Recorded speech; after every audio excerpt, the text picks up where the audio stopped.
کہ بہت سے لوگ جو ہے یہ عاشورے کے دن کو ماتم کا دن سمجھتے ہیں، غم کا دن سمجھتے ہیں. اس کی وجہ سے کالے کپڑے پہن لیے، اس کی وجہ سے جلوساں نکالتے ہیں، قسم قسم کے نعرے لگا کر، ڈھول بجاتے ہوئے، ڈی جے بجاتے ہوئے، شور و غل کرتے ہوئے سڑکوں میں نکلتے ہیں، راستوں کو جام کرتے ہیں اور ہاتھ سروں پر پنجے اٹھائے رہتے ہیں. یاد رکھیے، شریعت سے، اسلام سے، مسلمانوں سے اس کا کوئی تعلق نہیں ہے، کوئی تعلق نہیں ہے.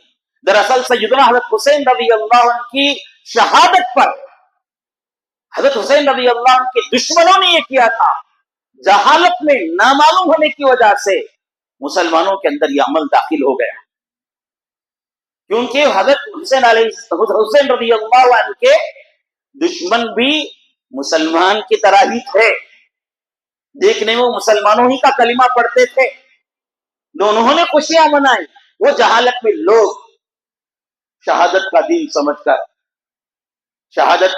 کر جلوس نکالتے ہیں، بالکل غیروں کا طریقہ اپناتے ہوئے. غیروں کے جلوس میں، وہ محرم کے جلوس میں کچھ بھی فرق نہیں ہوتا. اس طرح کے ڈی جے، اس طرح کے شور، اس طرح کا غل. اور حضرت حسین کی محبت کا اظہار کرنے والے حضرت حسین کا حال یہ تھا کہ میدان جنگ میں جب عصر کی نماز کا وقت آ گیا تو آپ نے اعلان کر دیا دشمنوں کے سامنے، اب یہ لڑائی بند ہے جب تک کہ نماز نہیں ہو جاتی. جنگ کو بند کر کے نماز پڑھا حضرت حسین رضی اللہ عنہ نے. اور ہمارے یہ بھائی جو جلوسوں میں نکلتے ہیں، ان کا حال کیا ہے؟ نمازوں کے وقت میں مسجد کے سامنے سے گزرتے ہیں، مسجد میں مسجد کا امام اللہ اکبر کر کے نماز پڑھاتا ہے، مسلمان اس کے پیچھے نماز پڑھتے ہیں، یہ یہاں سے گزرتے ہوئے چلے جاتے ہیں، ان کو کچھ مسجد کے اندر داخل ہونے کا خیال ہی نہیں ہوتا. حضرت حسین میدانی جنگ میں نماز چھوڑتے نہیں، اور آپ ان کا نام لینے والے نمازوں کو جنازہ نکالتے ہو. اور دوسری بات میں عرض کر دوں، شہادت جو حضرت حسین رضی اللہ عنہ کو حاصل ہوئی، یہ قابل رشک عمل ہے. وقت کی ظالم حکومت کے خلاف آواز اٹھانے کی وجہ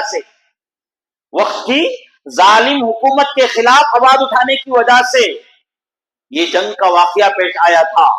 ظالم بادشاہ کے خلاف آواز اٹھانے کی وجہ سے شہادت ہوئی تھی.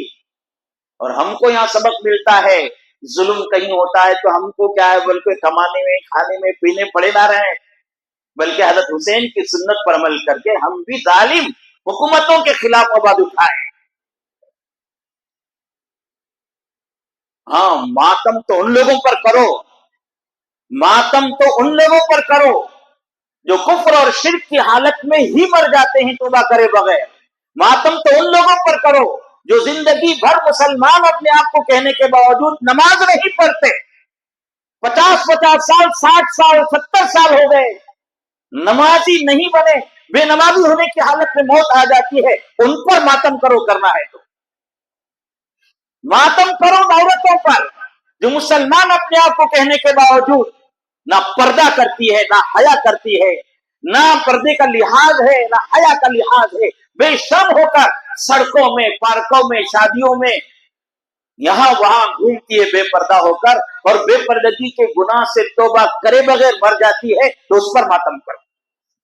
ماتم کرو سود خوروں پر، رشوت خوروں پر جو غریبوں کا خون کو چوس کر بلڈنگیں بنگلے کھڑا کر دیتے ہیں اور عمدہ سواریاں خریدتے ہیں، اور سود کے گناہ سے توبہ کرے بغیر سود خوری کی حالت میں مر جاتے ہیں تو ان پر ماتم کرو.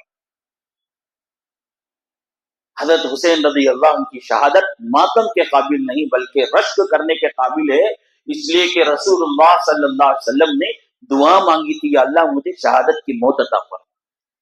اس لیے یہ جلوس، یہ جلسے اگر کہیں ہوتے ہیں، یہ جلوس کی شکل میں لوگ نکلتے ہیں، خود بھی اس میں نہ جڑیں اور ہمارے بچوں کو اس سے دور رکھیں. بتائیے کہ اسلام کا طریقہ نہیں ہے. اس میں گزرنے والے لوگ جو ہوتے ہیں نا، معصوم ہیں، ان کو معلوم بھی نہیں یہ کیا بولتے معلوم نہیں، یہ کس وجہ سے جلوس نکل رہا ہے ان کو معلوم بھی نہیں. اس میں ان کے کچھ سرغنہ ہوتے ہیں، ان کے کچھ لیڈر ہوتے ہیں، وہ بولتے ہیں تو نکل کر جا رہے ہیں، ان کو کچھ پتا ہی نہیں.